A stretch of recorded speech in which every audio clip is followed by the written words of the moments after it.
Hi guys, it's Molly from Nookal. Let's take a look at one of my favourite reports, the activity report. The activity report presents all invoices raised, regardless of whether payment has been applied or not, as well as past redemptions used in a given period of time.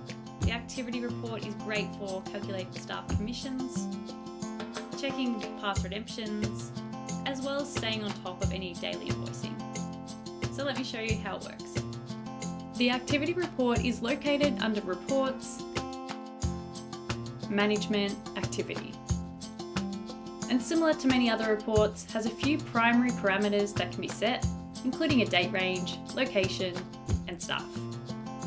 However, if we click on the Filter tab just below, you'll see that this data can be studied and organised in many different ways.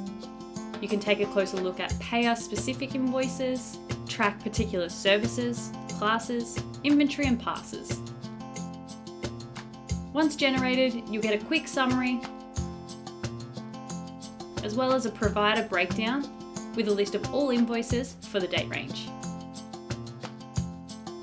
The activity report is also a great way to look at how many redemptions are being used from day to day.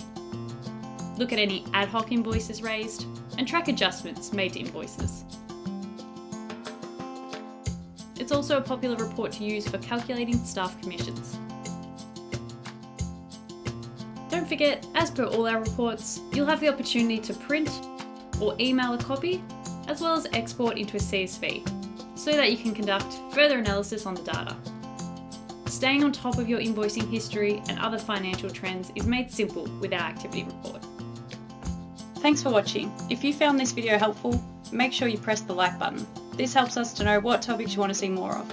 And if you'd like to see more content like this, subscribe to our YouTube channel.